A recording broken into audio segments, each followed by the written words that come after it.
So the big debate this week is that Randy Orton has become WWE champion, and some fans don't understand why. But this also pertains to people backstage in WWE, because the rumor is there's a few little chats and conversations of them going, well, I don't really get this either, and I get it. Drew McIntyre has been blisteringly good over these last 6 months, and in many ways is the best first-time WWE champion for a good damn while. This doesn't mean it was a huge error though, and you know what? I think WWE was right to make Randy Orton the champion. Why?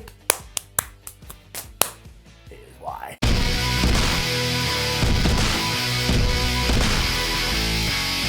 Now I get that really, deep down, Randy Orton didn't need to become the WWE champion because he is Randy Orton. Like, he has been around so long and he has so much tenure, you could put him in a program and a feud with a fish and somehow he'd still come out the other side feeling he'd go straight into another main event, even if the fish won. Orton has just reached that level where somehow you feel bigger no matter what your spot on the card is. I guess it's just because he's been around for a long time. So he's like John Cena, The Undertaker, Goldberg. He's probably like just a touch down from those three guys, but he's still up there. He's Randy Orton. You always expect him to be doing something important. So why give it to him? Simple. All of this is actually a vehicle for Drew McIntyre than it is for Randy Orton. I know that sounds crazy, but sit down, pull up a cup of tea, and I'll explain it to you.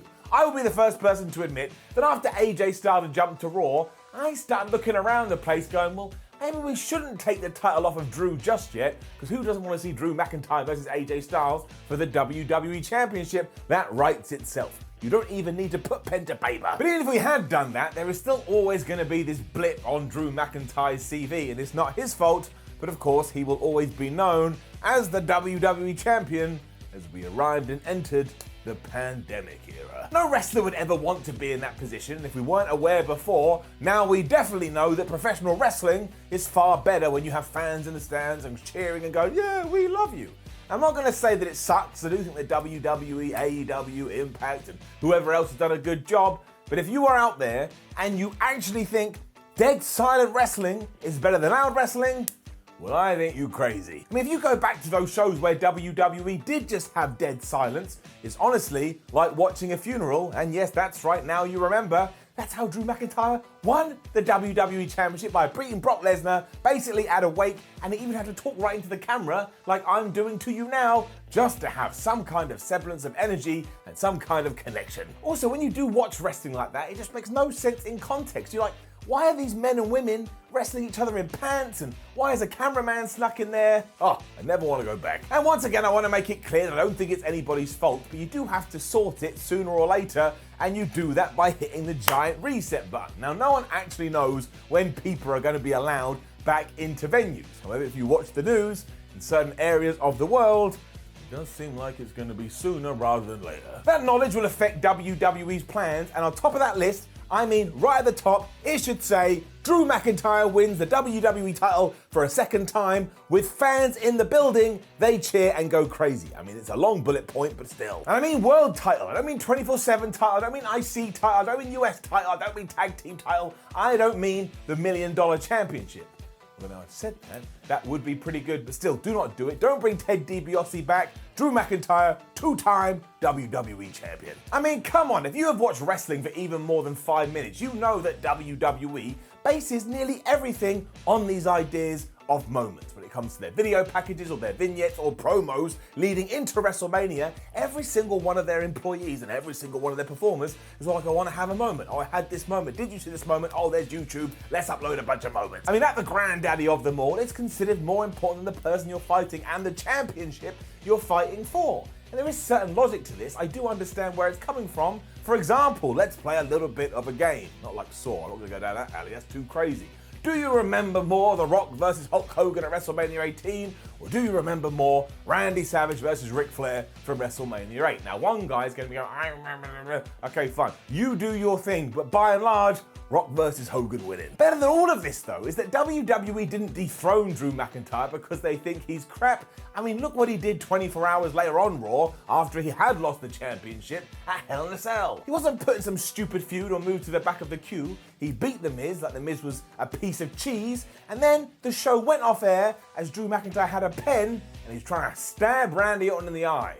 I don't know what was going on there, but he was in the main event slot. So we're not done, and given that this video is going to be on the internet forever, by the time you see it, Drew may even be a multi-time champion, but when we're talking about his second reign, if he's able to pull that off by beating Randy Orton, I really don't think it's that bad, especially if you've got bald idiots like me going, yeah, you can do it, Drew. We've already established this. And also, I really don't think it's that bad saying that you beat Brock Lesnar and then a 14-time world champion as you started to rack up your own accolades. I mean, I'm never going to do it, unless Drew McIntyre is watching this. Hey, Drew. He's not. So you're never going to do it either. And sure, there's rumors going around that we're going to do Edge versus Randy Orton at WrestleMania 37 for the gold, but that is a long way away, so I'm not going to say nothing until I know more. And also, I'm all up for Edge versus Randy Orton Part 3, but what that was missing before, once again, was the people in the crowd.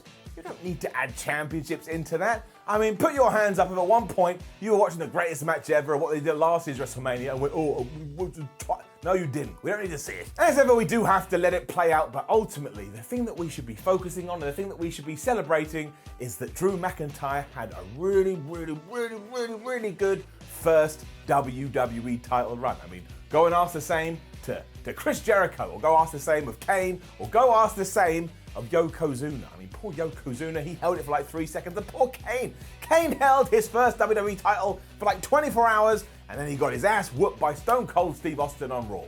And at the time, I absolutely loved it, probably still do. But Drew went 6 months. That's like magic in 2020, and he did it all, not only sort of getting through the muddy waters of the usual WWE, but doing it when the whole world was burning to the ground.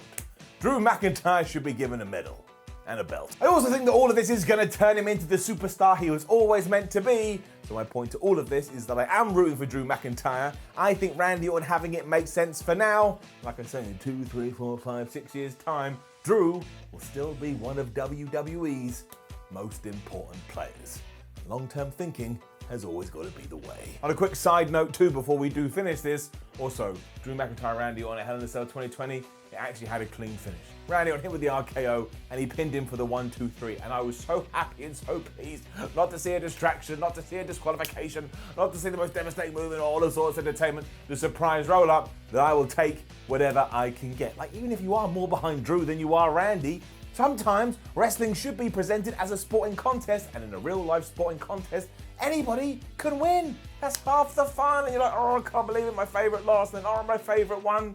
It's a roller coaster of emotions, and I feel WWE may just peak this one at the right time. And your mum will be crying in the crowd, because that's just how good Drew McIntyre is. Now, don't forget to leave a comment below and let us know what you think about Drew McIntyre, Randy Orton, WWE titles, Kane losing in 24 hours, Big Red Machine. How did it happen? Like the video, share the video, and subscribe. Head over to whatculture.com, read yourself some articles, follow What Culture on Twitter, What Culture WWE, and watch more videos here on What Culture Wrestling. My name is Simon from What Culture. Thank you for watching the Y series, and I'll see your ass on the other side.